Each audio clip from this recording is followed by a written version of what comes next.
Today, we are putting on our hard hats and digging into the practical architecture of quantitative research. That's right. We're not talking about those big philosophical debates this time.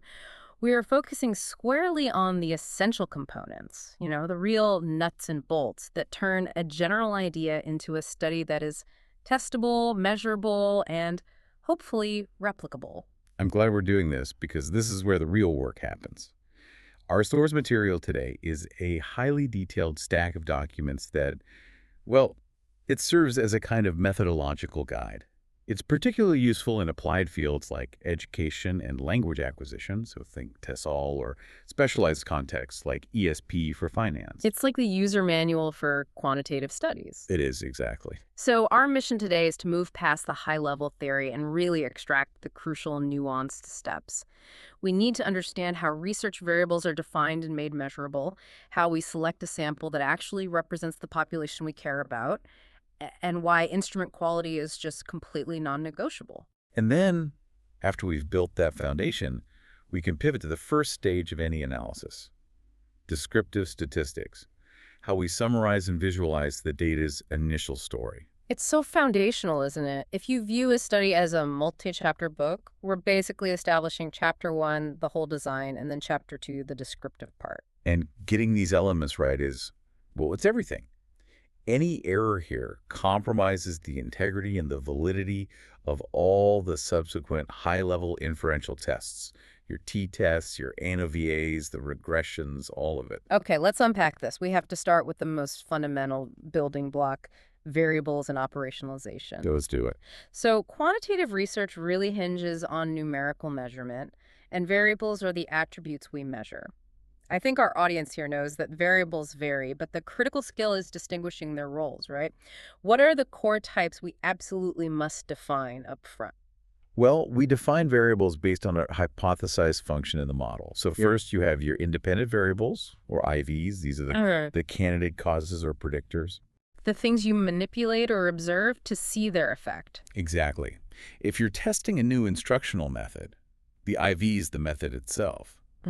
So in an educational setting, this could be something like hours of AI-assisted writing practice, or maybe the type of feedback a student receives. Human versus automated. They are the antecedent factors. And the outcome we're all watching for is the dependent variable, the DV. This is the effect. It's what depends on the IV. That's it. So if the IV is the type of feedback, the DV might be students' writing performance, or maybe pronunciation accuracy, measured with some kind of post-test. The challenge there often isn't just naming the DV, but measuring it reliably, which I know we're going to get to when we talk about instruments later on. Precisely. But here's the thing. A study that only includes an IV and a DV is rarely sufficient in the real world, especially in social sciences. It's too simplistic. Right. You need to account for other stuff going on. You do. You need control variables. These are factors that you hold constant, or at least you statistically account for them, to prevent confounding. So if we are testing a new AI writing tool, we absolutely must control for things like the student's prior English proficiency level. Or maybe their previous experience with these kinds of tools. Yes. If we skip that, any change we see in the DV might be because the students were already high achievers, not because of the AI tool. That makes perfect sense. The control variables are just essential for establishing true causality by ruling out those alternative explanations. Right. But this is where the simple model gets really sophisticated when we move into modeling variables. I'm talking about mediators and moderators. This is where we can start to understand the deeper dynamics of how and when an effect actually occurs. This is truly fascinating because it moves us from a simple A causes B to some really nuanced theory building. A mediator variable explains the mechanism. It describes the process, or the why, of the relationship between the IV and the DV. Okay, so it's the bridge between the two. It's the bridge. Let's use the example from our sources. Adaptive spacing technology improves vocabulary gains. Okay, great. But why? The source material suggests the mediator might be engagement. Ah, so the logic isn't just adaptive spacing leads to vocabulary gain. It's more like Adaptive spacing leads to increased student engagement, which then leads to vocabulary gain. The engagement is the active engine in the middle. Exactly, and this has enormous practical implications. If you find that adaptive spacing only works through engagement, then your intervention design needs to focus not just on the technology itself, but on designing the interface and the content specifically to maximize that engagement. Because if that engagement link breaks down for some reason. The primary effect just disappears. It's a fundamental methodological insight. Okay, that's a mediator. Now let's contrast that with the moderator. What's its function? The moderator is that it depends on variable. It alters the strength or even the direction of the relationship between the IV and the DV. It doesn't sit in the middle of that causal chain. It's on the outside, changing how the chain operates. Like a dimmer switch on a light. Perfect analogy. The source gives a great example. Teacher assessment literacy, moderating the effect of using analytic rubrics. So what does that mean in practice? If the teachers are highly assessment literate, they know how to use the rubrics, they can explain them well, then the rubrics lead to a massive improvement in student writing outcomes. Right. But if the teachers have low assessment literacy, if they don't really know how to use the rubrics effectively, then the effect on student writing is what? It's negligible. Or I suppose it could even be negative if it just confuses everyone. That's the core concept. The magnitude of the rubrics effect depends on the teacher's literacy level. A moderator helps researchers identify these boundary conditions, the specific contexts, the participant characteristics, where an intervention will succeed or fail. Understanding mediators and moderators moves your study beyond basic prediction into providing robust, actionable theory. Okay, so the moment we transition from these conceptual variables like engagement or competence to the specific way we actually measure them, we're talking about operationalization. We are. Our sources stress this as maybe the single most crucial step for quantitative rigor. It feels like if you mess up operationalization, the rest of your study is it's flawed, no matter how fancy your statistics are later on. You're absolutely right. The whole process is about translating abstract, latent constructs, these things we can't directly observe, into explicit, measurable indicators. Take a term like teacher digital competence. It's highly abstract. How do you possibly turn that into a number? You have to break it down. You have to. You anchor it to a recognized framework. Our source material uses the European DIGCOMP-DO framework, which breaks that massive concept down into 6 manageable dimensions. Just like digital resources, pedagogical strategies, assessment. Right. To the assessment, data protection, learner empowerment, those 6 dimensions become the specific domains we create survey items around. You see, we're not asking a vague question like, how competent are you with technology?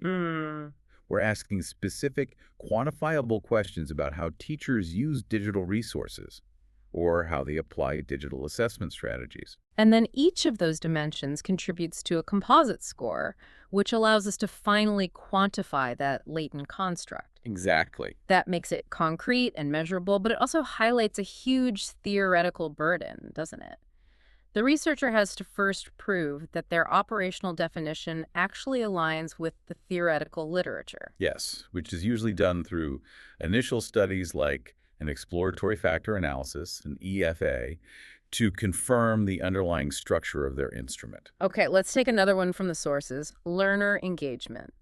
This seems like it would require a really multifaceted operationalization. You can't just use one measure for that, can you? No, you really can't. You often have to combine different data streams to truly capture the construct. And we see 3 main types listed in our material: behavioral, emotional, and cognitive indicators. Right. The behavioral indicators are the simplest ones to get. Things like logins, time on task, the clickstream data that you can capture from a learning management system or LMS. These are objective metrics of activity. But activity isn't the whole story. Not at all. Then you have emotional engagement. This is often captured using affective self-report scales where students rate their feelings, enjoyment, anxiety, frustration, on a Likert scale. And finally, you get to the deepest level, which is cognitive engagement. This would be measured by things like metacognitive awareness. So surveys asking students about their planning, their monitoring, their evaluation strategies while they're learning. Precisely. A robust operationalization of engagement has to combine all three of those streams to achieve what we call true construct validity. Because if you only use login data, the behavioral stuff, You capture the quantity of engagement, but you completely miss the quality of it, the cognitive part and the affective experience, the emotional side. This is why operationalization demands such precision and a real grounding in theory.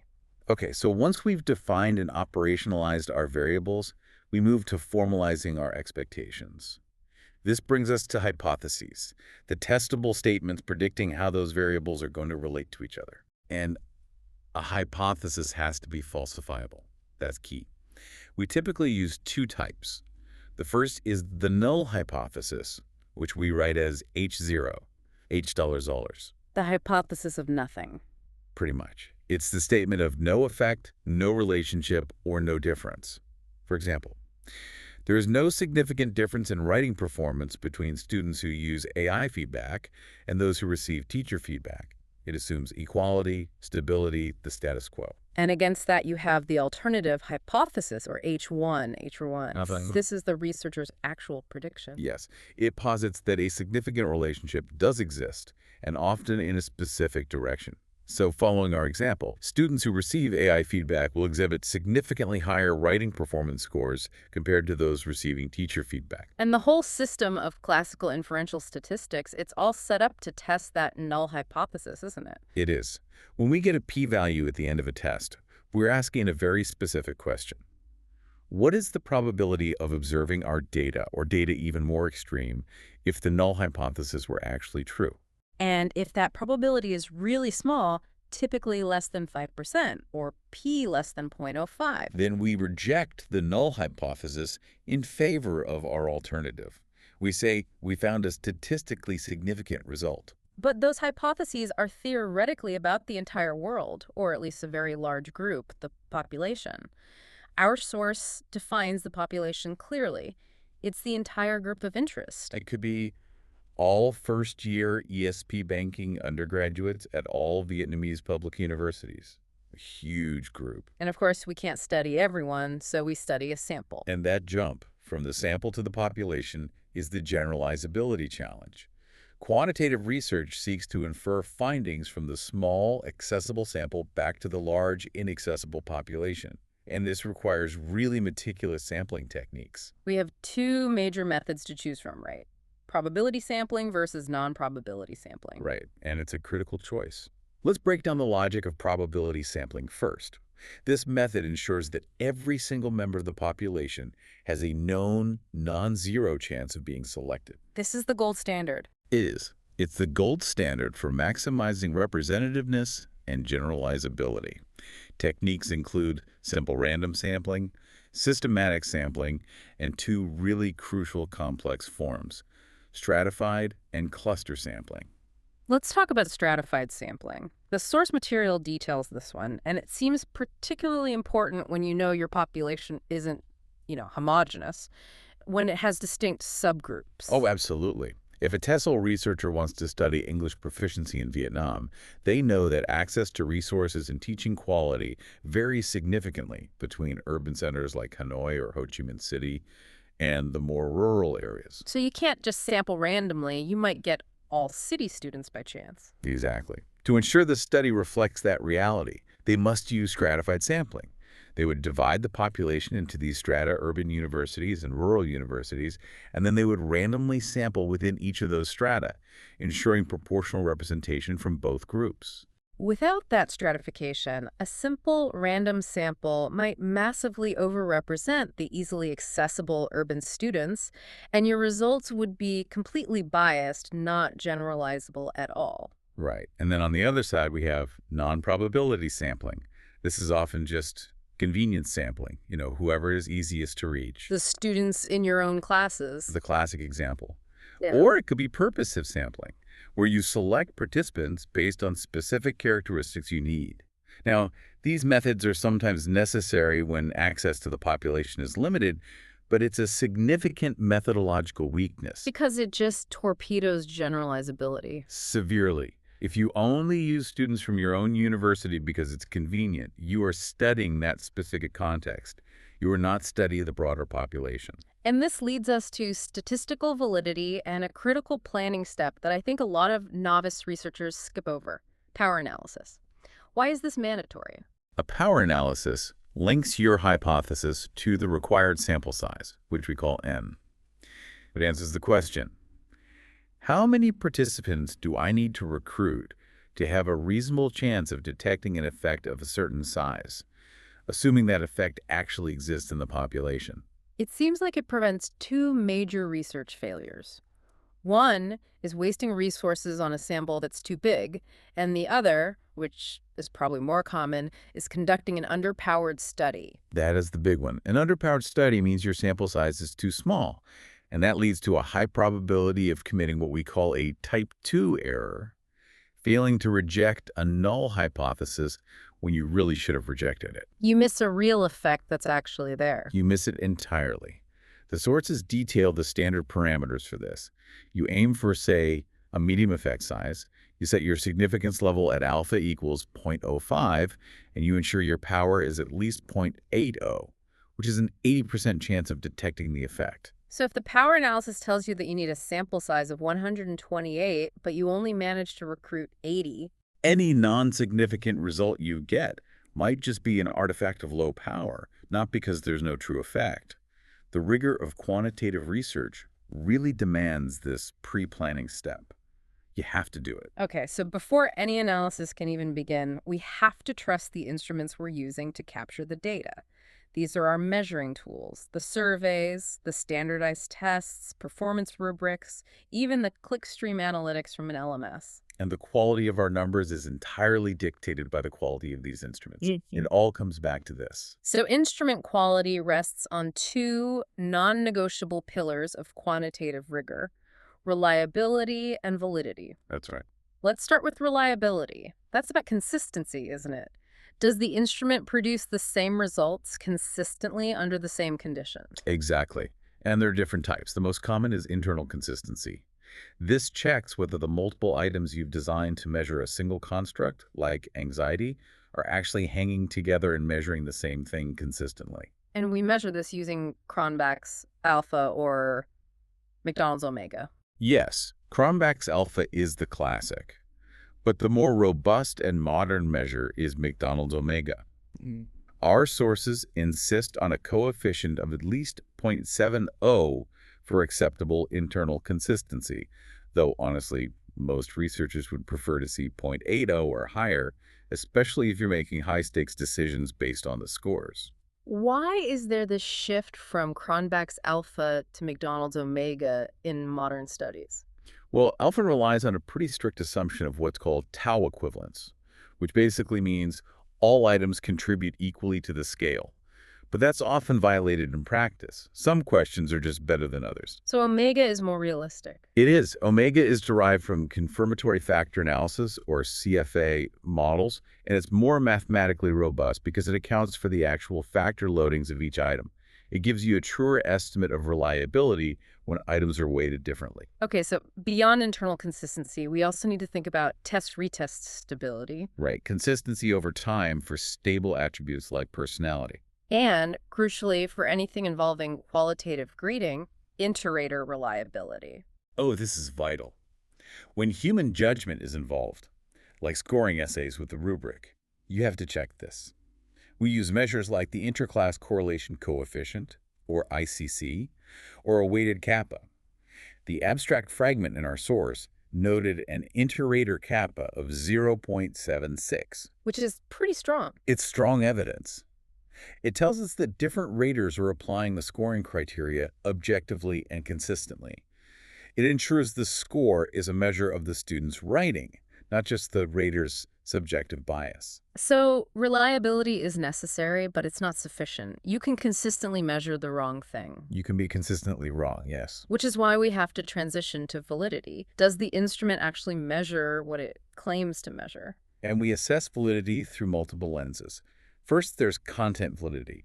This ensures the items cover the entire domain of the construct. For a test on financial vocabulary in an ESP finance course, you need experts to confirm that the text includes all the necessary terminology. And then there's construct validity, which seems like the most complex one. It is. It ensures the instrument reflects the theoretical structure of the construct you're trying to measure. This is where those sophisticated analysis types we mentioned earlier come in. You might use exploratory factor analysis, or EFA, to explore the dimensionality of a brand new scale. And then confirmatory factor analysis, or CFA. Exactly. CFA rigorously tests if your observed items load onto the latent factors that you hypothesized they would, confirming your theoretical model. And finally, we have criterion validity. Does our new test correlate with some established external standard? And response process validity. This one seems like it's often overlooked. It really is. It's where researchers actually check to make sure participants are interpreting the items the way the researcher intended. You can do this through cognitive interviewing or pilot testing. Yeah. It's a crucial reality check. This all brings up the massive challenge of localization. For any study conducted in, say, a non-English context using instruments that were originally developed somewhere else, like adapting a US-based competence scale for Vietnamese students, this seems paramount. It's an issue of cultural validity, and it's so important. A common research error is to just translate an instrument and assume it's equivalent. But localization requires careful translation and back translation procedures to ensure the translated version is conceptually and linguistically identical to the original. And you have to deal with the cultural adaptation, too. An item asking about parental involvement in homework might mean one thing in a highly individualized Western context and something completely different in a collectivist Vietnamese context where education is often a wider family affair. That's a perfect example. If a survey item implies a specific cultural practice that doesn't really exist in the new context, it loses all validity. So you have to pilot test. You have to. If the pilot test reveals unexpected patterns, or if qualitative feedback shows that people are confused, the instrument has to be revised until both semantic and cultural equivalents are guaranteed. Skipping localization risks low response process validity and ultimately poor construct validity in your new context. All right, so with our foundational design secured, we've defined our variables, vetted our instruments, planned our sample, we can finally look ahead to the analysis. This is the roadmap for what comes next. And our sources categorize this statistical journey very clearly. You always begin with descriptives. Just describing what you found. That's it. Calculating the mean, the standard deviation, the median, confidence intervals, and creating visuals like histograms and box plots is purely about summarizing the data you collected. Then, step 2, you have to check your assumptions. This determines what sophisticated tests you're even allowed to use. You have to verify things like normality, homogeneity of variances. Yes, using something like Levine's test and checking for independence of observations. If and only if the assumptions are met, we can proceed to inferential analysis. This is where we finally test our null hypothesis. So this involves looking for group differences with Liddy tests or ANOVA, building models for prediction with regression. Or generalized linear models, GLM, yes. Or you could be testing really complex theoretical relationships between those latent constructs using structural equation modeling, or SEM. SEM seems particularly important when you're dealing with those abstract concepts we operationalized earlier, like digital competence or engagement. Can you just briefly clarify what SEM allows us to do that a simple regression can't? Sure. SEM allows us to test these complex webs of relationships all at the same time. Unlike a simple regression, which just tests IV goes to DV, SEM lets us test if our hypothesized mediator model, IV to mediator to DV, is statistically plausible. And it does this while accounting for measurement error. Exactly, while accounting for measurement error and the latent nature of the constructs. It's really the pinnacle of testing complex theory in quantitative research. And finally, we get to the reporting standard. This seems critical for that post-positivist rigor we're always talking about. Absolutely. The standard is no longer just reporting the p-value. Researchers must report their p-values alongside effect sizes, like Cohen's d or eta squared, which tell you the practical significance. The magnitude of the effect. The magnitude, Yeah. yes.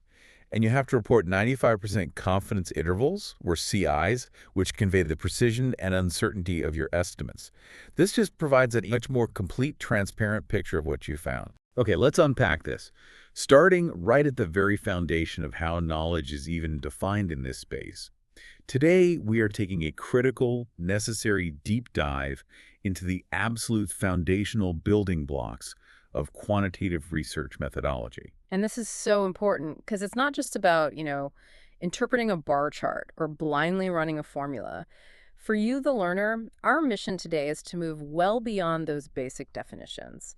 We want to understand the rigorous, systematic framework, the why and the how, that allows researchers to generate measurable, reliable, and fundamentally trustworthy knowledge using numbers. Exactly. And the source material we've synthesized for this, it's this comprehensive introductory framework for quantitative inquiry.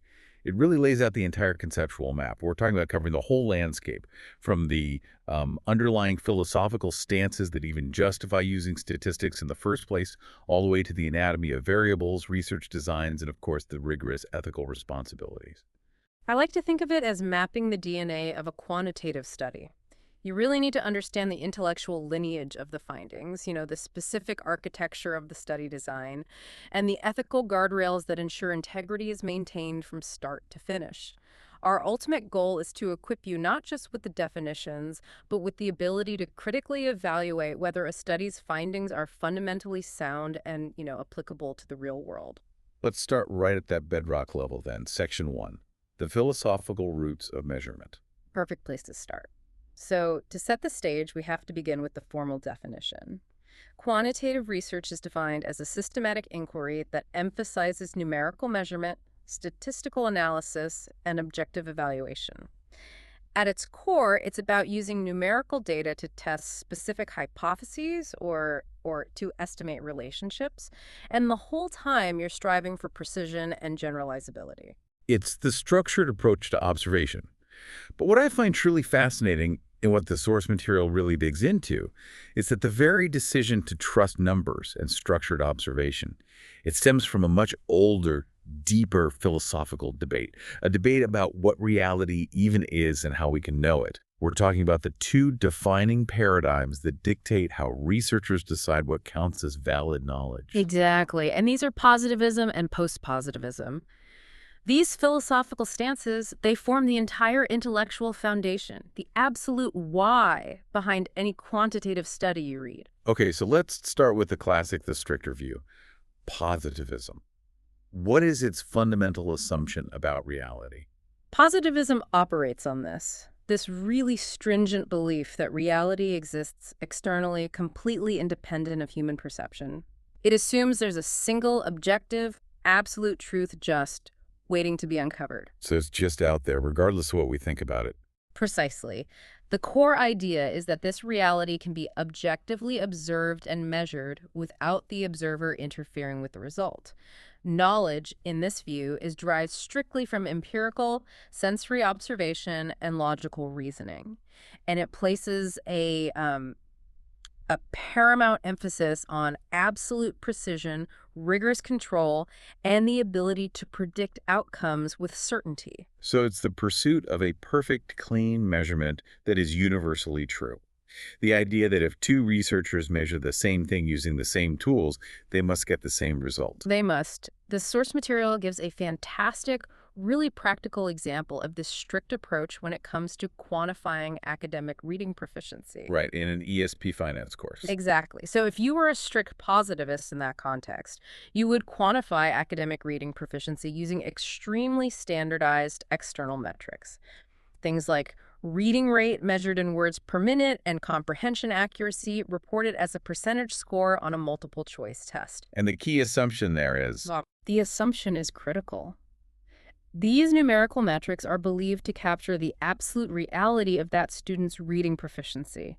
It's seen as untainted by subjective judgment or context.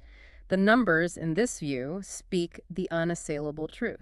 But as we both know, the human experience, especially in fields like education or social sciences, it rarely fits into such a perfectly controlled box.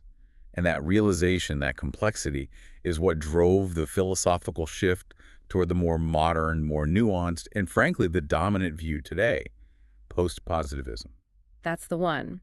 Post-positivism retains a core belief that an objective reality exists, but it introduces a profound and crucial caveat.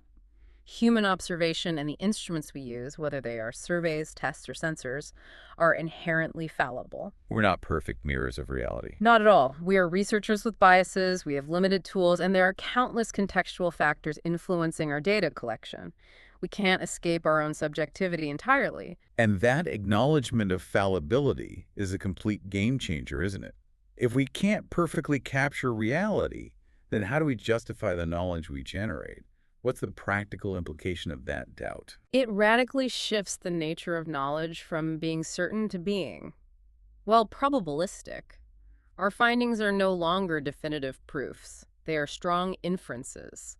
They are always provisional, always open to revision, and they have to be constantly and rigorously evaluated. How do you evaluate them? Through several means: replication, corroboration, triangulating different data sources, and critically falsification, the willingness to show when a theory doesn't hold up. I think this is where we really need to pause for you, the listener. This probabilistic view is what dictates every major convention you see in modern quantitative research. Absolutely. This post-positivist stance requires the explicit reporting of uncertainty. This is exactly why you see researchers reporting confidence intervals, or CIs, and effect sizes.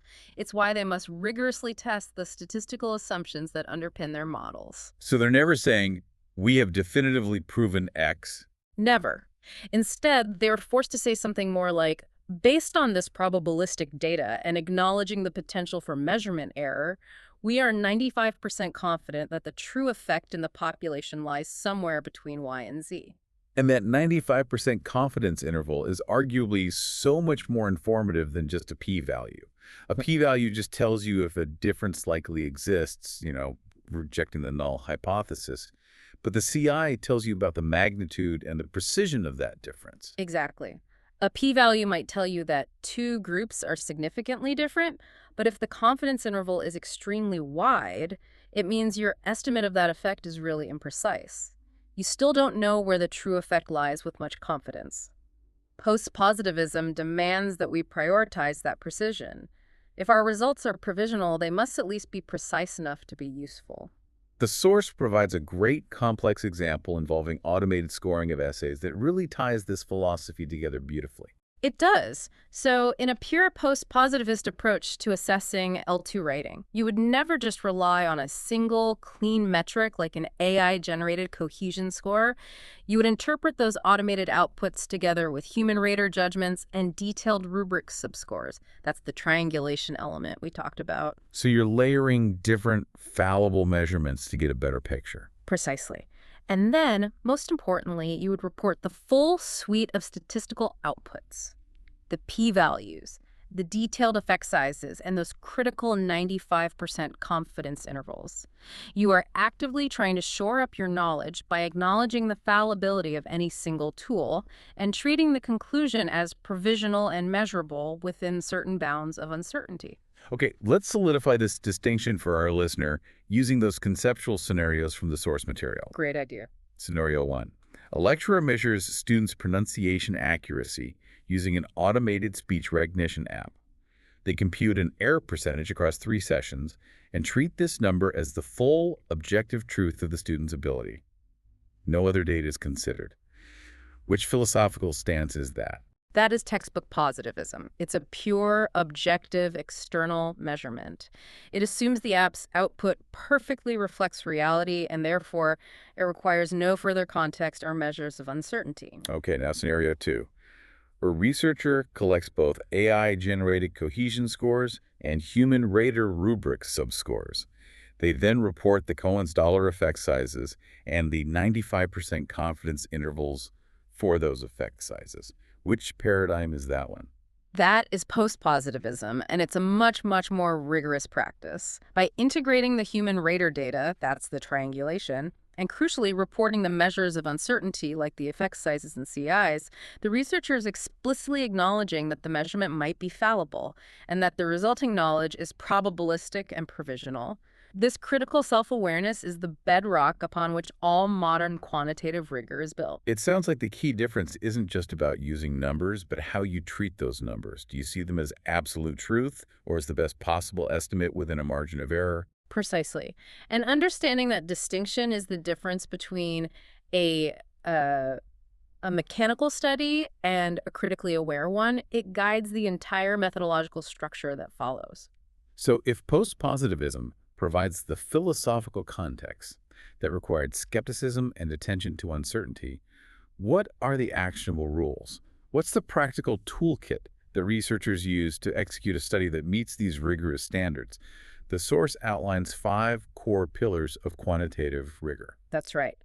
These 5 features, objectivity, measurement and quantification, hypothesis testing, generalizability and replicability, they are the non-negotiable standards. They're what transform that philosophical stance into practical, repeatable methodology. Let's take the first pillar, objectivity. This ties directly back to what you were saying about reducing human fallibility. It does. Objectivity mandates the use of standardized instruments and protocols that are explicitly designed to minimize or eliminate researcher bias and subjective judgment. The whole point is we want the results to reflect the reality being measured, not the person who's doing the measuring. And the example L2 writing assessment from the source powerfully illustrates this. Yes, so we're talking about using automated scoring systems combined with a very detailed double marking rubric for the writing. But the critical part isn't just using the rubric. It's achieving a high inter-rater calibration, often noted as a weighted kappa value, or kappa, of greater than or equal to 0.70. And what does that kappa value actually tell you? That kappa value is a measurable statistical indicator of objectivity. It proves that different human raters, after training, agree significantly on how they apply that standardized rubric. It shows that the subjective judgment has been minimized and the assessment process is standardized. Without that standardized agreement, the scores are just opinions, not objective data. Right. Okay, next up, we move to the absolute heart of the work, measurement and quantification. This is the operational process. It's about converting abstract concepts or constructs into concrete numeric indicators that allow for mathematical comparison and modeling. A construct like writing quality is, well, it's abstract. It's meaningless to a statistician until you quantify it. How would you do that? You might quantify it by calculating a lexical diversity index, or by using standardized holistic scores ranging from 1 to 9. Similarly, the abstract idea of speaking fluency has to be quantified, maybe by calculating pause frequency per minute or speech rate in words per minute. If you skip or botch this step, the research just stops being quantitative. The third feature is hypothesis testing. This seems to be about ensuring the research is driven by theory, not just random exploration. This is the deductive step. It requires you to specify precise, testable predictions a priori. Meaning before you even collect the data. Yes, exactly, before. Yeah. You then subject those predictions to statistical evaluation. This keeps the researcher honest and focused. The example in the source is clear. AI-mediated feedback yields significantly higher gains in cohesion than peer-only feedback over 8 weeks. That statement is precise, it's directional, and it is statistically falsifiable. You can test it. Moving on to generalizability, this is all about the ability to apply findings beyond the specific group you studied. Generalizability determines the study's relevance, really. It's the ability to infer that the relationships you observed in your specific study sample are truly applicable to the larger population you're interested in. And this relies heavily on the quality of your sampling techniques. So you can't just study your own classroom and then claim it applies to everyone. Not if you want high generalizability. You'd have to use probability sampling, like stratified sampling across multiple universities or programs, to ensure your sample accurately represents the target population. If you only study one self-selected class, your generalizability drops, well, sharply. And finally, the gold standard that underpins all of scientific progress, replicability. Replicability is the cornerstone of cumulative science. It requires comprehensive method disclosure. The researcher must provide their instruments, the data collection protocols, the statistical code scripts, and decision logs, so that another researcher using the exact same procedures could reproduce the study and, ideally, the results. And the source highlights things like uploading your coding scripts and item stems to platforms like the Open Science Framework, the OSF. That's it. This act of radical transparency, sharing not just your findings, but the very machinery of the research, is what transforms a single, isolated finding into a verifiable, trustworthy contribution to knowledge.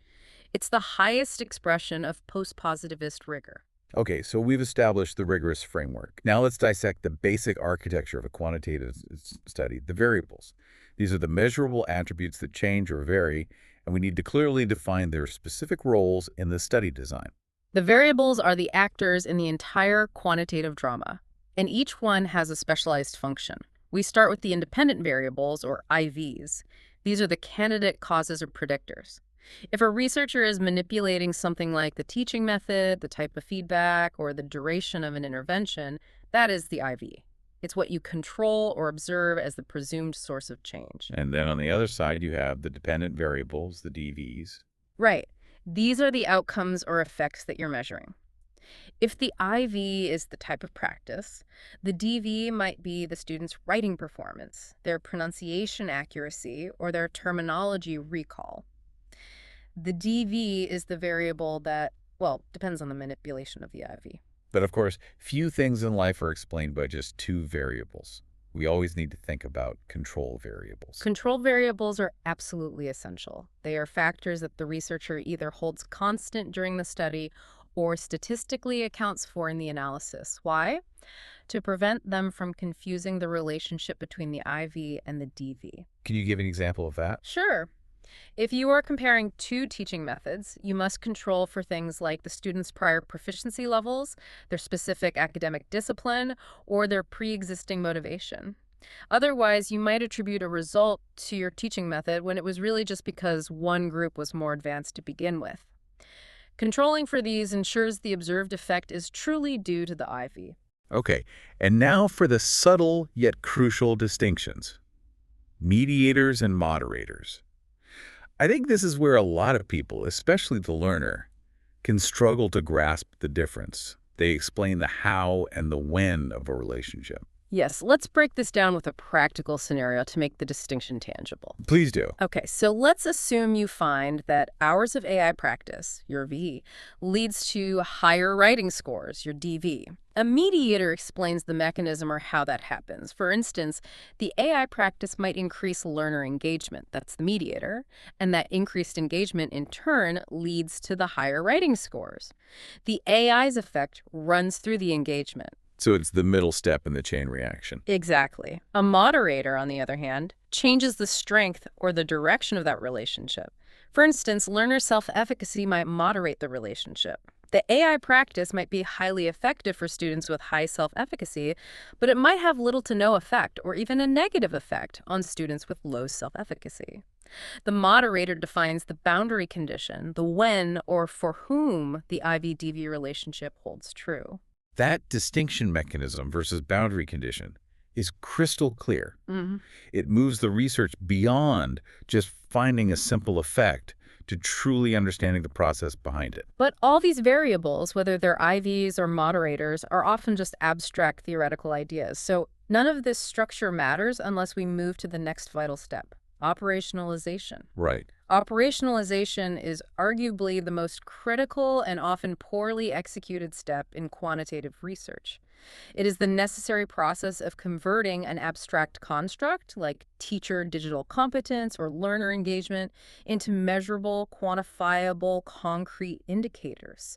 You have to translate the theoretical concept into a specific score or value. And the source material provides a highly structured example for teacher digital competence. And How is that abstract idea made measurable? Well, instead of vaguely stating the teacher is digitally competent, you rigorously operationalize it by linking it to a defined theoretical framework, like the European Dig Compidou framework.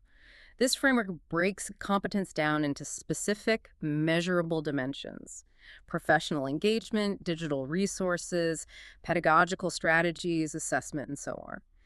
You then create a standardized survey instrument where questions are scored, and the resulting composite score across those dimensions becomes your operationalized variable for digital competence. And if we apply this whole structure to that Task 3 application scenario, the one investigating AI-based pronunciation feedback, we can see all these building blocks in action. Absolutely. In that scenario, the independent variable, the I, is the AI-based pronunciation feedback, which you'd operationalize by the type or dose of feedback received. The dependent variable, or DV, is oral accuracy, measured by standardized error percentages or a validated oral test score. The moderator is motivation. It's expected to influence how strongly the feedback works, and you'd measure that with a self-report scale score. And the essential control variable is prior English proficiency, which you must measure using a reliable pretest score and account for statistically to ensure fairness. Building directly from these operationalized variables, we then construct hypotheses. These are the simple, testable statements that predict the relationship between those variables, giving the statistical test a clear target. Yes. And researchers primarily define two main opposing hypotheses. First, the null hypothesis, or H. The H is the starting assumption. It's the default position of skepticism. It assumes that there is no relationship, no difference between the groups, or no effect of the intervention. The entire goal of your statistical analysis is to determine if you have enough evidence to statistically reject this null hypothesis. And its counterpart, the alternative hypothesis, HO. The H posits that there is a significant relationship, a significant difference, or a significant effect. For example, the H might state, there is no significant difference in students' academic writing performance between those in blended learning environments and those in traditional ones. Consequently, the H would state, students in blended learning environments perform significantly better than those in traditional ones. The statistical test is just the mechanism you use to test this opposition. Okay, once the hypotheses are clear, the next crucial components deal with who you study and what tools you use. Let's start with the scope, the distinction between population and sample. The population refers to the entire group of people or objects to which the researcher ultimately wants to generalize their findings. For example, all first-year ESP banking undergraduates in Vietnam. That's a huge group. The sample, however, is the manageable, observable subset you select for observation. And the method of selecting that subset, the sampling techniques, is what determines the generalizability we were talking about earlier. Precisely. If high generalizability is your goal, you have to use probability sampling methods, like simple random sampling or stratified sampling, which ensures subgroups are represented proportionally. These methods ensure every member of the population has an equal chance of being selected, which maximizes how representative your sample is. And what if that's not possible? Well, if your goal is more targeted or access is limited, you might use non-probability sampling like convenient sampling, which is just using easily available subjects, or purposive sampling, selecting specific experts. The latter limits your ability to generalize, but it's often necessary in specialized educational contexts. I noticed the source emphasizes power analysis as a crucial pre-study requirement. Why is calculating the required sample size so critical for statistical rigor? Power analysis is absolutely essential for both ethical and statistical validity. It's a mathematical calculation you perform before you collect any data. It helps you determine the minimum sample size, the minimum dollar required to detect an effect of a given magnitude, if that effect truly exists in the population. And what happens if you don't do that? If your study is underpowered? If a study is underpowered, your N is too small, the researcher runs a very high risk of committing a type 2 error. That means failing to find a statistically significant effect, even though a real effect exists. This wastes resources and misleads the field because you're reporting no effect when you simply lacked the necessary power to see it. So determining your sample size is both a statistical necessity and an ethical requirement. Now, moving from the who to the what instrument quality. If our instruments are inherently fallible, as post-positivism suggests, How do we confirm they are reliable and accurate enough to trust? Instrument quality is defined by two fundamental concepts: reliability and validity. Reliability is all about consistency. If you give the test repeatedly to the same stable population, or if different raters score it, will the results be consistent? And what are the key metrics for measuring that consistency? We rely on coefficients.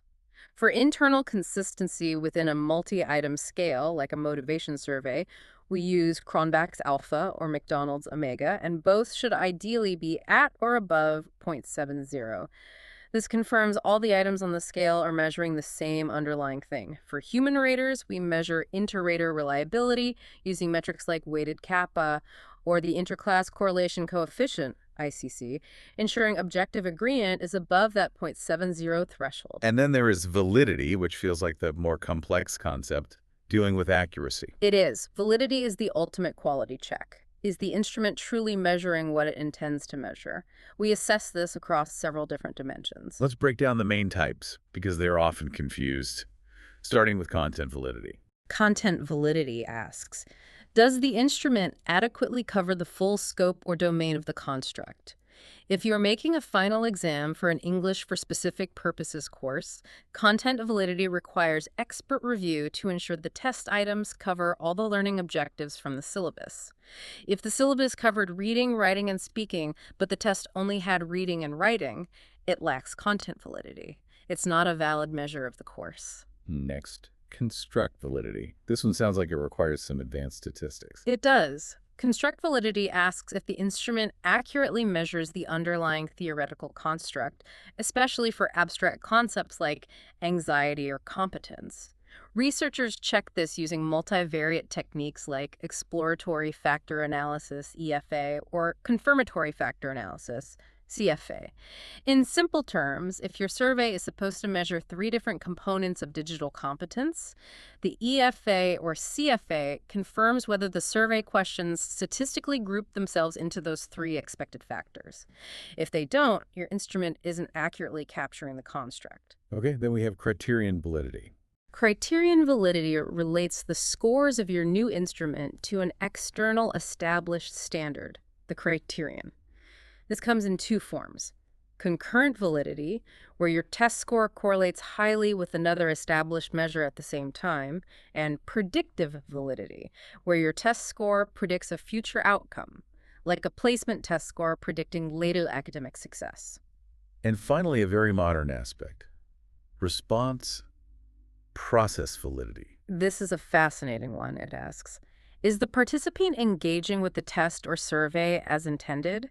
For example, are students using the intended cognitive strategy to solve a problem? This is often checked qualitatively through cognitive interviews, where you have participants talk aloud while completing the instrument. It helps ensure they aren't misunderstanding instructions or using unintended shortcuts. And given that research often involves adapting international tools for local use, there is one final crucial instrument step that the source highlights. That is localization. In multilingual and diverse settings, especially like in Vietnam, as mentioned in the source, localization is non-negotiable. This involves a rigorous translation-back translation procedure to guarantee semantic equivalence, that the translated item means the exact same thing as the original. It also includes cultural adaptation of items to prevent cultural bias and mandatory pilot testing of the adapted instrument in the specific target context before the main study begins. Skipping this can completely invalidate a study's results, no matter how good the original instrument was. Welcome back to the deep dive. You know, when we talk about quantitative research, we usually focus on the numbers. Right. The statistics, the algorithms, this idea of pure objectivity. And the assumption is, if the numbers are solid, the science is solid. But that assumption is, well, it's dangerous. The data never really speaks for itself. It's spoken for. Exactly. It's spoken for by the researchers who collect it, who manage it, and who report it. And that's the paradox. The objectivity of the whole system, it really hinges on the integrity of the people running the study. That's where credibility is either earned or, catastrophically lost. So today we're diving deep, not into methodology, but into the ethical architecture that has to support it. We're moving beyond just the rules and into what actually validates the research. We want to unpack those 4 universal ethical principles that guide, well, all modern quantitative work. Right, and then look at the practical steps for protecting participants, and finally understand how honesty in handling data really defines a study's value. You have to see this ethical framework as the bedrock. Without it, the whole statistical building just collapses. Okay, so let's start with those 4 pillars. These aren't just new ideas, they're recognized globally. Yeah, by groups like the American Psychological Association, and they're written into local rules too, like MOET's 2024 Circular on Research Integrity. So what's the first and maybe most fundamental one? That's respect for persons. Yeah. It's what we call the autonomy principle, and it is non-negotiable. Autonomy. Yeah. The core idea is that anyone participating in a study has to give informed consent, and the consent has to be completely voluntary. So they need to know exactly what they're signing up for. Exactly. The purpose, the procedures, how long it'll take, any potential risks. They need all that before they agree. It puts the power in their hands. Okay, so that's number 1. The second one feels familiar. It's that classic idea from medicine. Do no harm. This is beneficence. Right. And beneficence requires this constant calculation. Researchers are obligated to maximize the potential benefits of their work, Like new knowledge or better teaching practices. while at the same time actively minimizing any possible harm or discomfort to the participants. Mm. You have to make sure the juice is worth the squeeze. And that the squeeze is as gentle as possible. That's a good way to put it. Now, this is where I feel like the tension can start to creep in. We have autonomy and we have maximizing good. How does the third principle, justice, fit into that? Justice is often the counterbalance to beneficence. Because if you're only focused on maximizing benefits, you might be tempted to study the most convenient or even vulnerable population. Okay. Justice demands that your participant selection has to be fair, equitable. No single group should have to bear an unfair amount of the risk. So if a study has a minor risk like, say, a really stressful cognitive test, you can't just go enroll students from the most under-resourced university. Exactly. Not just because they're an easy sample to get. And on the flip side, You can't unfairly exclude a group from the potential benefits. If you're testing a new teaching method that looks really promising, justice says you can't only test it on students who are already doing well. I see. So the review boards must spend a lot of time on that balancing act. A huge amount of time, yeah. Which brings us to the fourth pillar, and this one brings us right back to the data itself, integrity and transparency. The honesty principle. And this one covers every single stage, from the first data point you collect to the final paper you publish. So it means complete truthfulness in how you get the data, how you analyze it. And, crucially, how you report it.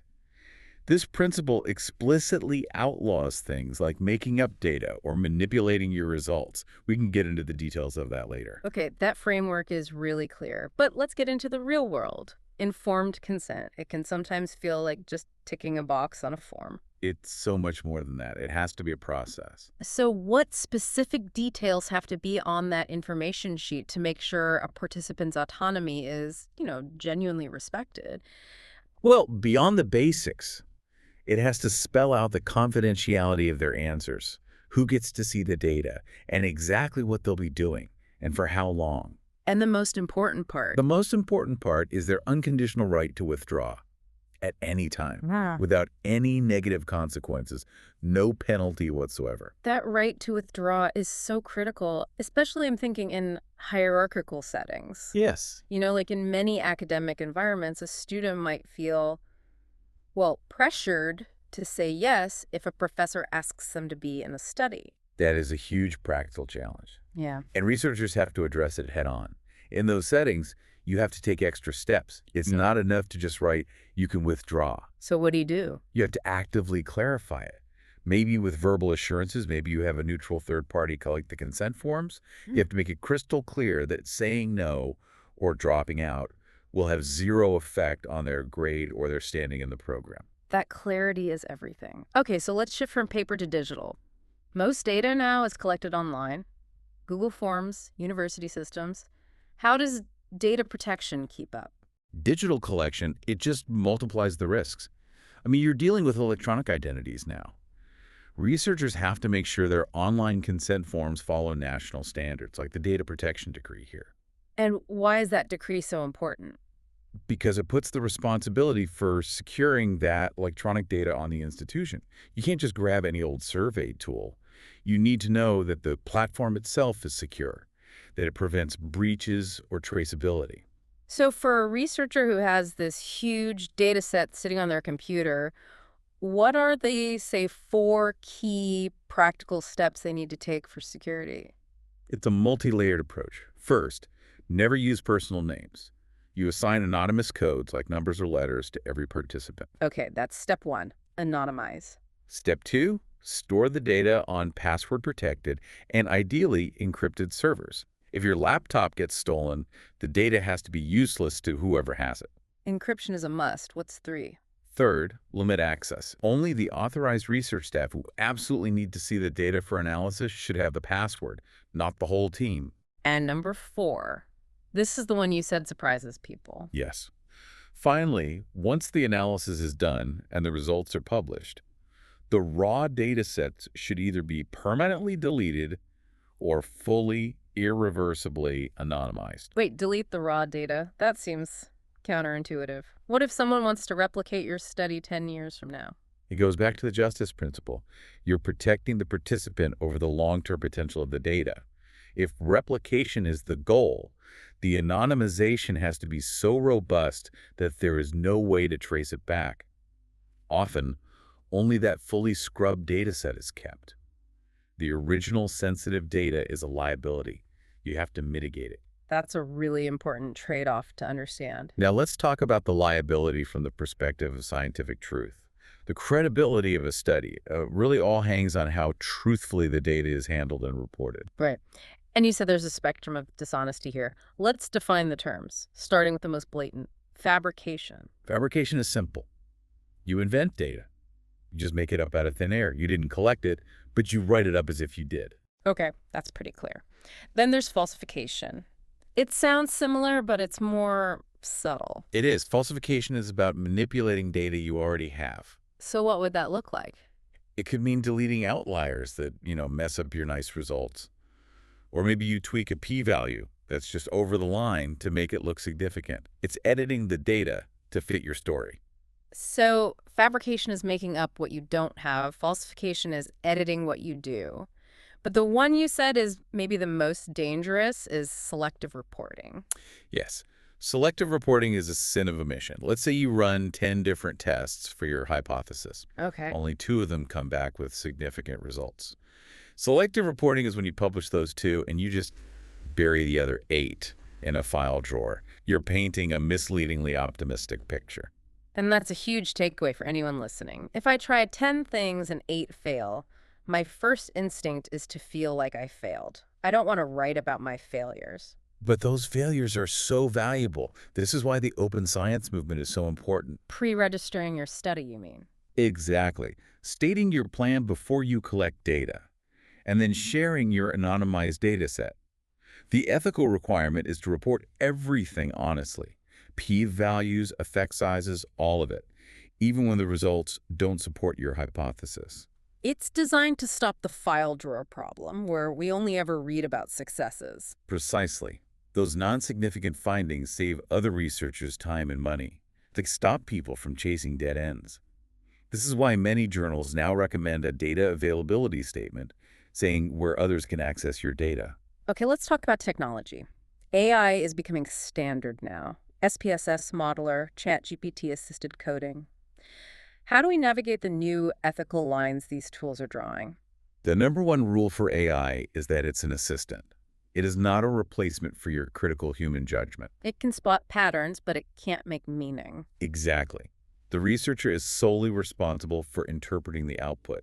AI doesn't have moral judgment. It doesn't understand context. But there's a new risk there, right? Algorithmic bias? A huge risk. If I use an algorithm that was trained mostly on, say, Western data, and I apply it to a project in Southeast Asia, couldn't it introduce bias without me even knowing? Absolutely. The machine learns from the data it's fed, and if that data isn't diverse, its output won't be either. And this brings us right back to transparency. You have to document everything. Everything. All AI-generated code, outputs, any support you used, it has to be documented and cited. Yeah. That's how we audit for bias. And moving from tech to culture, you mentioned sensitivity is more than just a literal translation of a survey. Oh, much more. Ethical research demands cultural adaptation. When you take a survey, say, from English into Vietnamese, you need a rigorous translation-back translation process. To make sure the meaning holds. Yes, to ensure semantic equivalence. And you have to pilot test it to make sure questions aren't misunderstood or, worse, offensive. It's about respecting the participant's frame of reference. And what about just getting access to people? Is there an equity issue there? For sure, you have to actively fight against sampling bias.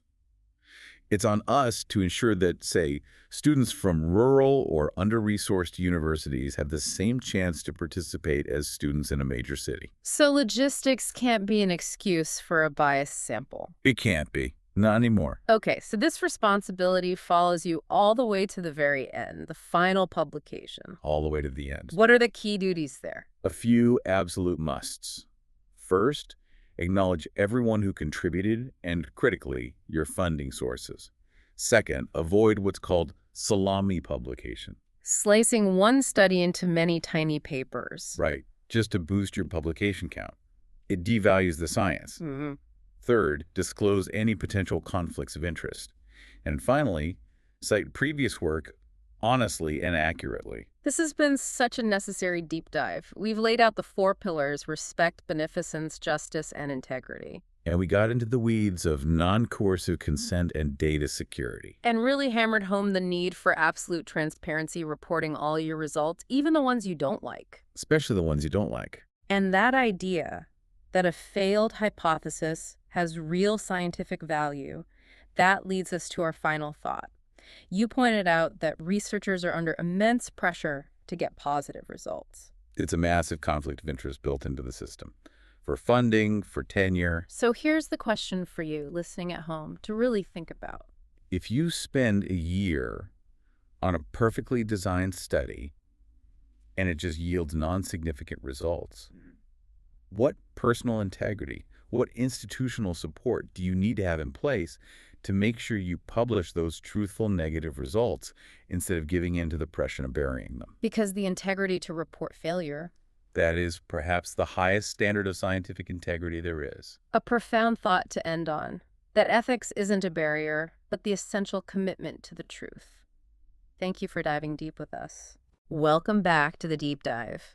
You know, sometimes the most valuable things we look at aren't the big flashy studies, but, well, the instruction manual. The operating instructions. Yeah, great. And you sent over this amazing stack of material that is basically the operating manual for quantitative research, specifically that section on other terms and applications, the real nuts and bolts. Right, because this is where you decode how a study is actually built. This isn't just for passing a class. This is for understanding everything from, you know, a massive multi-phase project down to why a researcher chose to report the median instead of the mean. That's our mission for this deep dive. We want to give you a sort of an accelerated masterclass in that vocabulary. So you can read a paper and get it. So you can read any quantitative paper and immediately see its strengths, its limitations, and what those numbers are actually telling you. We're trying to demystify that whole framework. And it is dense. I mean, the source material lays out 16 different research designs alone. 16. Plus a whole chapter on descriptive statistics. Yeah. It's a lot of specialized language. Okay, let's do this. Let's unpack it into some logical categories, starting with the blueprint itself. The design, the research design, it's really the roadmap, right? It dictates what you can ask and, maybe more importantly, what you can claim at the end. It absolutely is. It's the contract between the researcher and the reader. Yeah. And to make sense of all 16 types, we have to group them. So let's start with group 1, non-causal designs. Non-causal. So these are the ones that are not trying to prove that A causes B. Exactly. They're focused purely on describing the world or maybe finding associations. The first and simplest is the descriptive design. Okay. It's purely for summarizing. Think characteristics, frequencies, how often things happen. For instance, if you survey all the banking universities in Vietnam to see how many have adopted English medium instruction. And you just report the numbers. You report the mean number of courses, the frequency of training. It's just a snapshot, a baseline of what is. And the next step up from that would be to start relating two of those things together. That's the correlational design. Yeah. Here, you examine the relationship between two variables, but, and this is key, without manipulating anything. Like looking at the link between time spent on a language app and, say, writing scores. Precisely. You'd use something like a Pearson's coefficient to see how they're associated. And this is where everyone, especially in the media, gets it wrong. A strong correlation, let's say a 0.7, just means the two things move together. Right. It does not mean the app causes the better writing. It could be that better writers just like using that app more. That's the critical insight. Correlational shows association. It says nothing about causation, absolutely nothing about the direction of that influence. Okay, so let's move to group 2, which brings in the element of time. The snapshot versus the movie. A great analogy. The snapshot is the cross-sectional design. One point in time. One single point in time. You collect data once, but from different groups. For example, surveying first-year and fourth-year English majors today to compare their views on AI pronunciation tools. You capture a pattern across different stages, but right now... And for the movie, to see the change happen. Then you need a longitudinal design. This tracks changes over time in the same group of people. So following the same students' IELTS scores over 3 semesters. Exactly. You're capturing their progression. It's vital for education, for psychology, but it's expensive. And it's hard. You lose people over time. Okay, now for the big one. Group 3. Comparing groups to try and get at cause and effect. The causality challenge. This is all about control. The gold standard here is the experimental design. It needs two things. One, you manipulate a variable. And two, this is the most critical part, you have random assignment. Random assignment. So you randomly put people into the control group or the experimental group. Yes, that randomization is like a firewall. It helps ensure the groups are basically identical at the start, so any difference at the end is, likely due to your intervention. But in the real world, like in a school, you can't just randomly assign students to different classes. You have to use the classes that already exist. Exactly. And that real-world constraint forces you into a quasi-experimental design. Quasi. So almost experimental. Right. You still compare outcomes. Class A gets the AI feedback. Class B gets traditional teaching.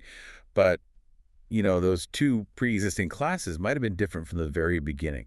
So how do researchers deal with that weakness? Well, they often lean really heavily on pretests. If you measure both groups at the start, you can statistically control for those initial differences using a technique like Ann and Kova. It's a way to level the playing field mathematically, even if it wasn't level in reality.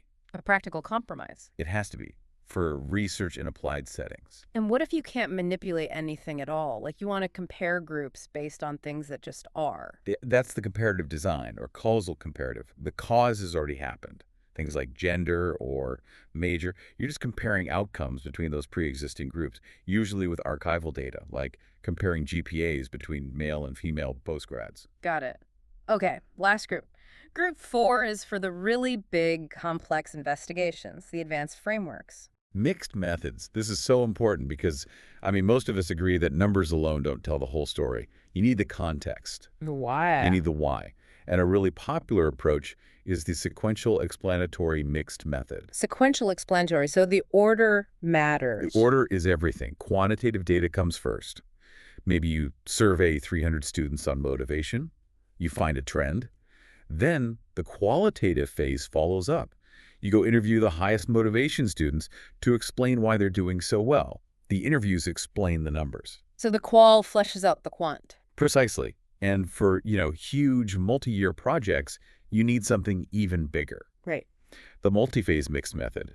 This isn't just 2 steps. It's a whole series of connected studies. It sounds more like strategic project management. It is. Think about it. Phase 1, a national survey. Phase 2, based on those results, a targeted training program. And Phase 3, a long-term follow-up evaluation. It gives you both breadth and depth over time. So once you've picked your design and you've collected all this data, you're just left with a pile of raw numbers. Now you need the tools to describe those numbers accurately.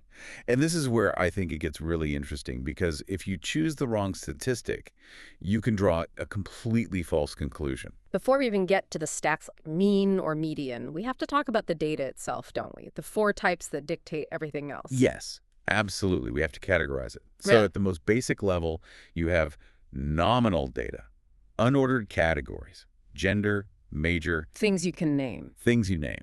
Then you have ordinal data, ordered categories, like a ranking or, and this is the big one, a 5-point Likert scale of agreement. Okay, then up from that. Interval data, numeric scales, equal intervals between points, but no true zero. Think temperature or an IELTS band score. A score of 0 on IELTS doesn't mean no ability. And finally, the one that gives us the most options. Ratio data. It has a true 0 point. Hours spent studying, number of errors. A 0 there really means nothing, so you can say twice as much. Okay, let's talk about the big statistical debate, especially in social science. That 5-point Likert scale, it is strictly ordinal, meaning the distance between strongly disagree and disagree might not be the same as the distance between agree and strongly agree, but researchers use the mean on it all the time, which assumes it's interval data.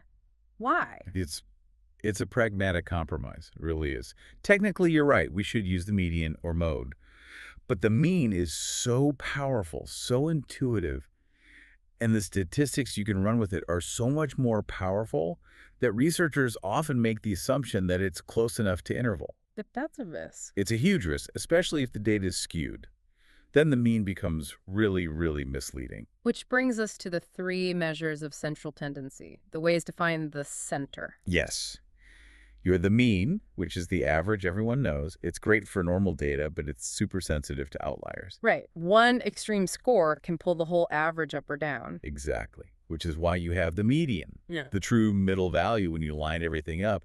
It's robust. It ignores those outliers, which makes it perfect for skewed data or for those Likert scales. And the last one is the mode. The mode. Just the most frequent value. Best for nominal data, like finding the most common major in a department. So here's the aha moment. You can look at the relationship between the mean and the median and instantly know the shape of your data. Absolutely. This is the skewness check. If the mean is greater than the median, your data is positively skewed.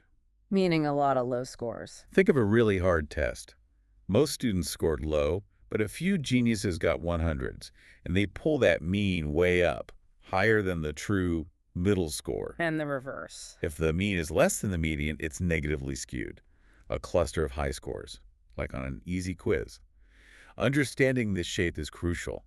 A mean alone could hide that 90% of your class actually failed. Okay, moving beyond the center. We need to know how spread out the scores are. Dispersion, variability. And the tool for that is usually the standard deviation. The SD, yes. It tells you how spread out the scores are from the mean. This is probably one of those practical things you could look for in a study. Let's use an example. 2 classes, A and B. Both have a mean score of 38. Okay, same average. Same average. But Class A has a standard deviation of 2.0. Class B has an SD of 6.5. Wow, that's a huge difference. What does that tell me about the students? It tells you everything. Class A is incredibly homogeneous. Their scores are all tightly packed around that 38. The teaching was very consistent. Class B, with that massive SD, is, well, all over the place. Heterogeneous. Extremely. You have huge variation. Some students probably aced it, others completely bombed.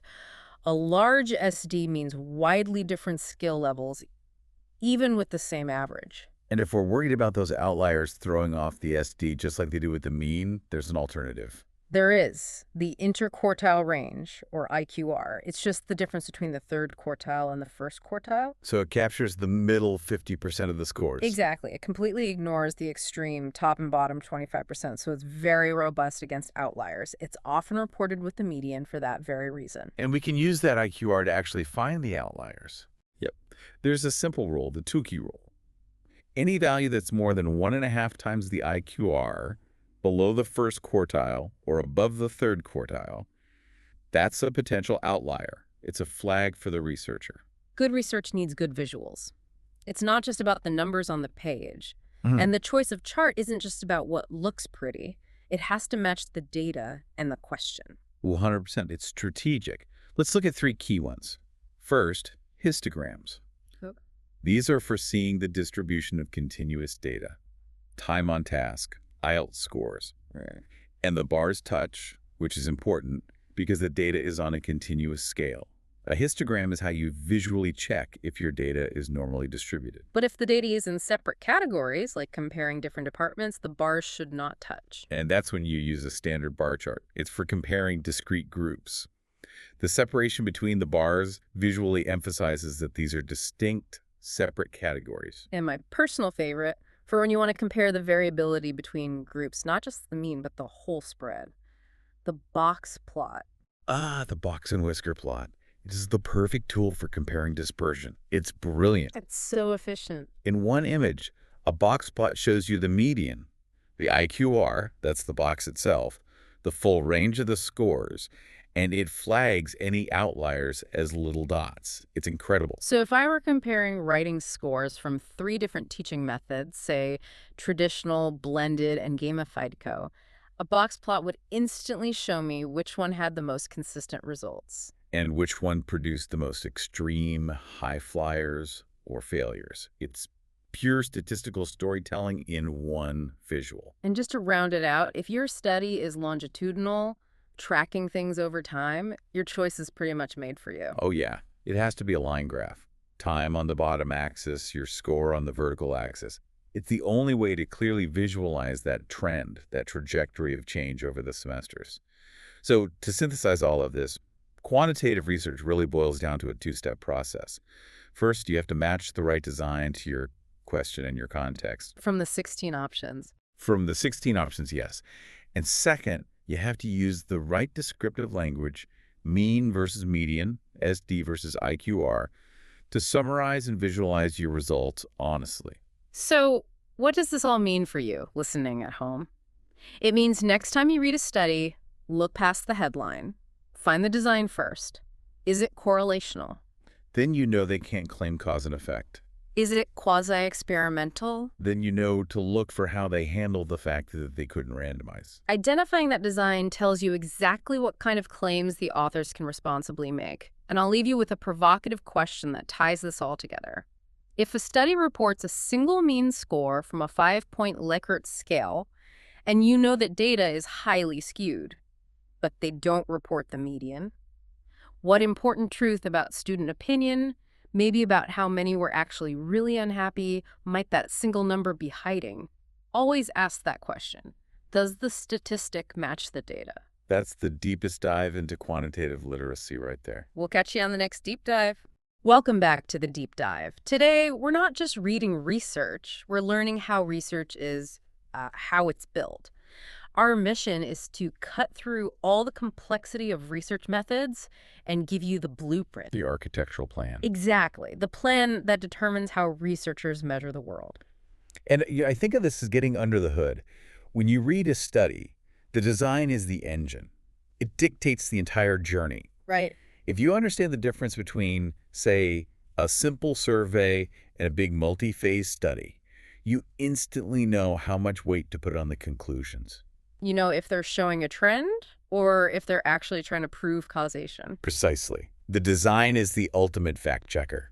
And for this dive, we are focusing squarely on those fundamental designs, the whole spectrum of quantitative and mixed method approaches. We're showing you the core toolkit.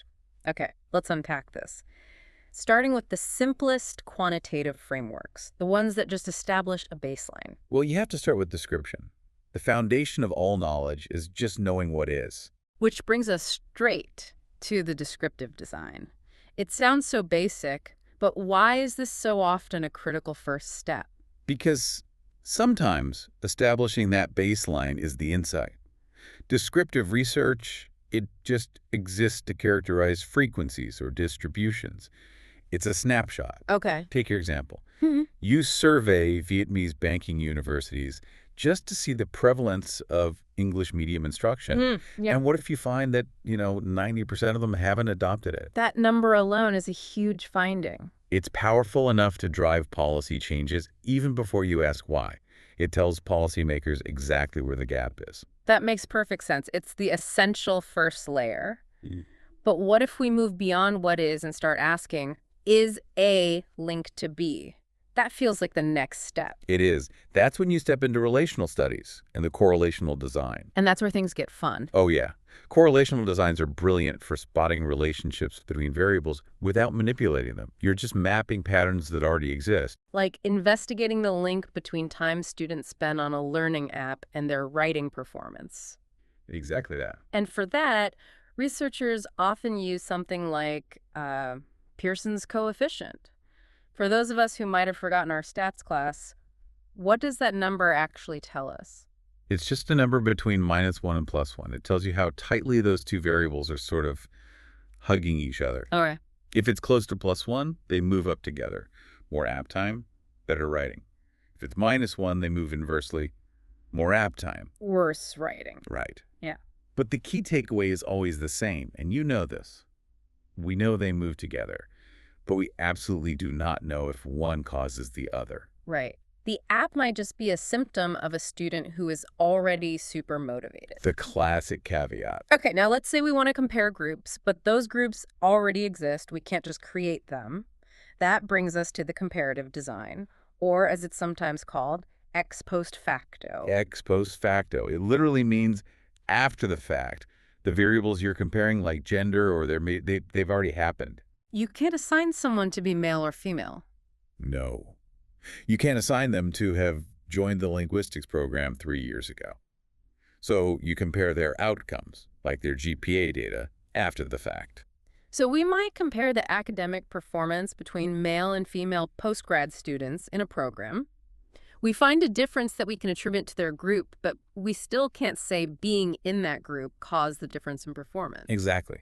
You're showing a difference exists, but you're limited in claiming causality because you had zero control over who went into which group in the first place. Before we jump into true causality, let's quickly touch on two specialized approaches. First, action research. Action research is great. It's often small-scale, very localized. It's all about immediate, practical improvement. In a classroom, for example. Yeah, a lecturer sees a problem, say, poor revision skills, and implements a fix, like a new rubric. They collect data in cycles, plan, act, observe, reflect. It's for local improvement, not broad generalization. And then there's the one I feel is often underused, secondary data analysis. Oh, this is so critical now. In the age of big data, why collect new data if good data already exists? Right. So you use existing data sets, LMS logs, from Moodle or Canvas, national statistics, whatever's available. Analyzing Moodle data to track login frequency and correlating that with exam scores, that's a high-impact, low-cost study. Very efficient. That sets the stage perfectly. We have description and relation. Now here's where it gets really interesting. The quest for causality. The gold standard. Right. If we want to prove that A truly affects B. And then you're talking about the experimental design. And it's defined by two crucial elements. First, the researcher manipulates something, the intervention. And second, the most critical part. Random assignment. Random assignment. Why is randomization such a scientific superpower here? What makes it the game changer? Because it's the best way we have to eliminate confounding variables. By randomly assigning students to, say, a new teaching method group and a traditional control group, you ensure those groups are statistically equivalent on average. On everything, motivation, prior skill, whatever. All of it. So any significant difference in the outcome, like their IELTS scores, can then be confidently attributed to the new teaching method itself. But let's be real, especially in education. You can't just walk into a school and say, I need to randomly split up your existing classes for my experiment. Exactly. You have to work with what you've got, intact classes. Which is the moment the quasi-experimental design has to step in. It's the necessary compromise for the real world. You are still looking at cause and effect, you're still using pre-tests and post-tests, but you cannot randomize. That seems like a massive compromise in rigor, though. What's the biggest headache that lack of randomization causes? It's the potential for selection bias, pre-existing differences. If we compare two existing classes, one blended, one face-to-face, and the blended class does better, how do we know they weren't just the morning class with all the high achievers to begin with? You don't. You have to use much stronger statistical controls to try and account for those initial differences. Its strength is that it's practical, but its limitation is that lack of control. Moving on from causality, let's look at designs defined by time. How long we watch things unfold. And we have two main contrasts here. First up is the longitudinal design. This one is all about the trajectory. Okay. It investigates changes or trends over time by tracking the same people. So if I track the same students' writing scores across 3 semesters, I'm seeing their actual growth path. Precisely. You isolate true change within the individual. It's powerful, but it's slow and expensive. Which is why we have the cross-sectional design, the That's faster version. It's a faster, right? cheaper version, yeah. But you trade that detail for speed. You collect data just once from people at different stages. Like surveying first-year and fourth-year students at the same time to compare their views on AI? Right. You see differences between the groups, but you don't actually see the first years become the fourth years. You're inferring development, not observing it. And we should probably give a quick nod to the simplest time-based model, the one group pre-test, post-test. Ah, yeah. That's often for pilot studies. You take one group, measure them, apply an intervention, and measure them again. It can suggest something might be happening, but without a control group, its causal claim is basically zero. It's just for exploration. So we've covered the quantitative designs, the ones that rely on numbers and breadth. But numbers don't always tell the whole story, do they? What were students feeling? That brings us to mixed method designs. And this is really about synergizing two different languages of knowledge. You combine the statistical power of quantitative data, the QEN, with the deep, rich understanding of qualitative data, the QOL. And the key here is sequencing. Which one comes first? Exactly. Which data type is driving the bus? So let's look at the first one, sequential explanatory. This is QEAN, then QEL. You start with the numbers. Imagine you survey 300 students and find a surprising negative correlation. The more time they spend online, the lower their grades. You don't know why. So the quantitative part gives you the what? The statistical pattern. Yes. And the second, qualitative phase is designed specifically to explain it. You follow up with interviews with those specific students, the ones with low online time but high grades, to understand their stories. The numbers set the stage. The words explain the anomaly. Okay, let's flip it. Sequential exploratory. Qual, then QENN. This is fantastic when you're going into a new area. You don't even know what the key variables are yet. You start with depth. Like interviews. Right. You interview students to identify, say, local factors that affect their English pronunciation, things you'd never find in a standard survey. And then you use those insights to build the quantitative part. You got it. You use those qualitative findings to develop a really solid, culturally relevant survey.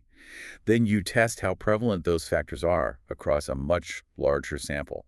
It's exploration leading to measurement. We also have designs where you do it all at once. The concurrent parallel design, also called triangulation. Triangulation is the key word there. You're trying to validate your findings from two different angles at the same time. You collect quantitative data, maybe rubric scores on an essay, while you're simultaneously doing interviews about how students felt about the feedback they got. So if the scores are high, and in the interviews students say the feedback was amazing, Your findings are triangulated, they're mutually reinforced. You gain confidence that the skill gain you measured aligns with the experience they described.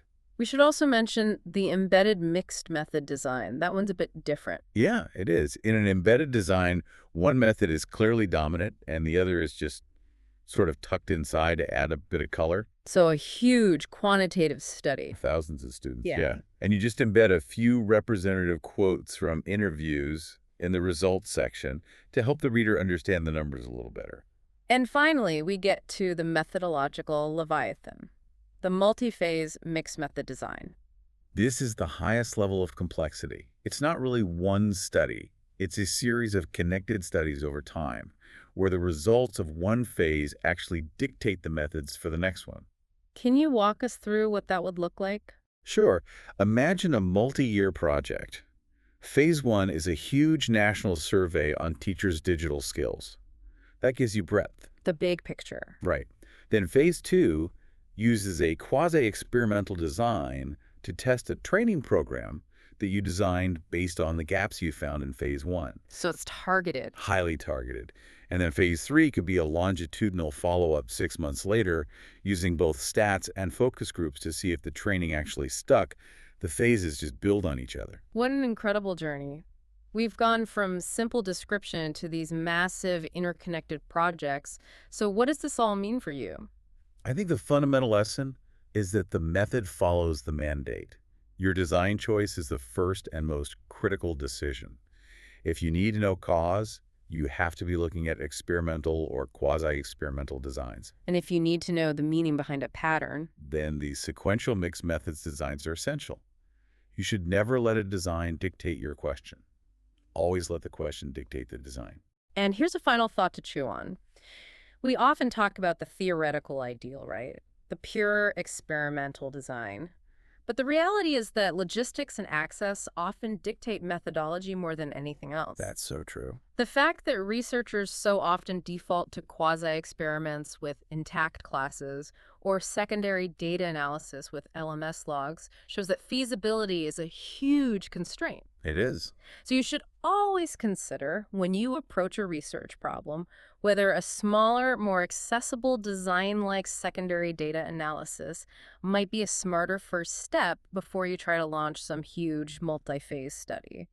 Maybe the ideal design isn't the gold standard in a textbook, but the one you can actually execute with integrity in the messy real world. Wise words, choose your blueprint carefully, and understand the trade-offs. Thank you for joining us on this deep dive into research architecture. We'll see you next time. Được thành lập 2018 bởi nhóm giáo viên đã có nhiều năm công tác tại các trung tâm lớn uy tín ở thành phố Hồ Chí Minh.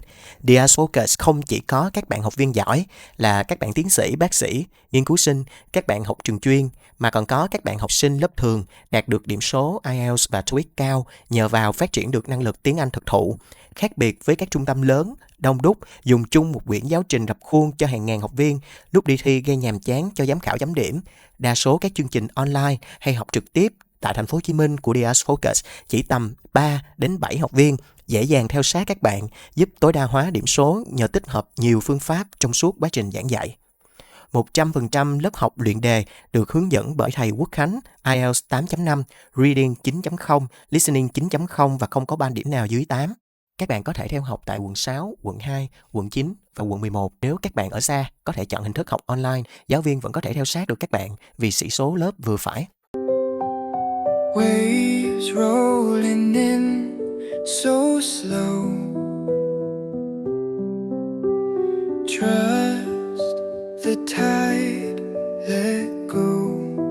Ooh, yeah. Deep blue, take me home. Feel the calm in my soul.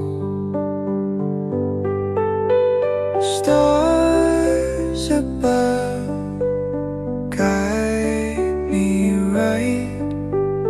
Moonlight whispers through the night.